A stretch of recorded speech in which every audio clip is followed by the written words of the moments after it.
సామెతలు 17:17 నిజమైన స్నేహితుడు విడువక ప్రేమించును, దుర్దశలో అట్టివాడు సహోదరుడుగా నుండును. నిజమైన స్నేహితుడు అని ఇక్కడ ప్రస్తావించబడింది. అంటే నిజము కాని స్నేహితులు కూడా ఉంటారన్నమాట. అవును, సమాజంలో చాలామందిని మనం ఇలా చూస్తూ ఉంటాం. మనకు అన్నీ బాగున్నప్పుడు మనతో చాలా స్నేహంగా ఉంటారు. మనకి ఏదైనా కష్టం వచ్చినప్పుడు, అవసరం వచ్చినప్పుడు, ఆపద వచ్చినప్పుడు దూరంగా ఉంటారు. ఇట్టి వాళ్ళు నిజమైన స్నేహితులు కానే కారు. మన కష్టకాలము నిజమైన స్నేహితులను గుర్తించగలుగుతుంది. అయితే ఈ స్నేహాన్ని గుర్చిన కొన్ని జాగ్రత్తలు కూడా దేవుడు తెలియచేశాడు.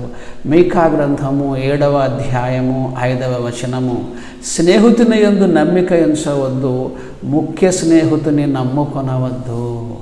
స్నేహం పేరుతో చాలా మోసాలు, ద్రోహాలు మనం సమాజంలో చూస్తూ ఉంటాం. సో ఈ జాగ్రత్తను కూడా బైబిల్ గ్రంథము మనకు ముందే తెలియచేసింది. కొంతకాలం కలిసుండి తర్వాత అసూయలు, ద్వేషాలు, ద్రోహాలు, మోసాలతో విడిపోయినటువంటి అనేకమైనటువంటి స్నేహితులను మనం సమాజంలో చూస్తూ ఉన్నాం.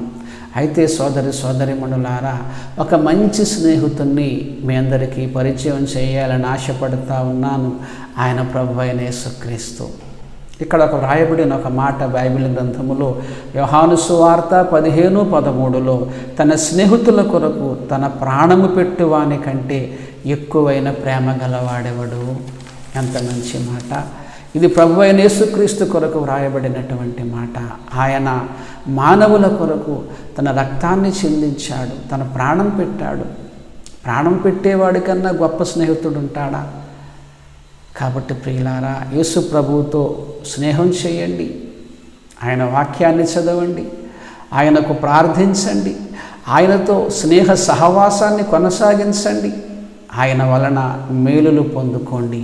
దేవుడు మిమ్మల్ని దీవించునుగాక.